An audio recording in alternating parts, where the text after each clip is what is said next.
আজি যিহেতু ৰামৰামী মানে হালখাতা আছিলে, সেয়েহে দোকানৰ এয়া পূৰা চাফাই অভিযান চলি আছে।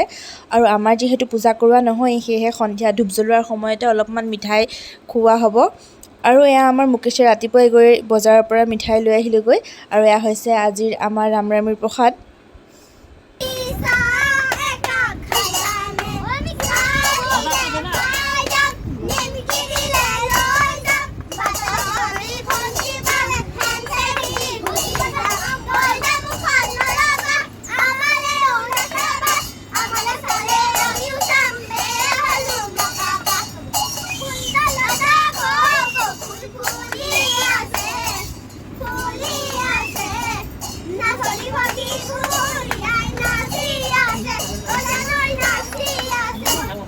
আৰু বিহুৰ বতৰ যিহেতু সন্ধিয়া কণমানি কেইজনীয়ে দোকানৰ মুখতে আহি এনেধৰণে হুঁচৰি গাইছিলে।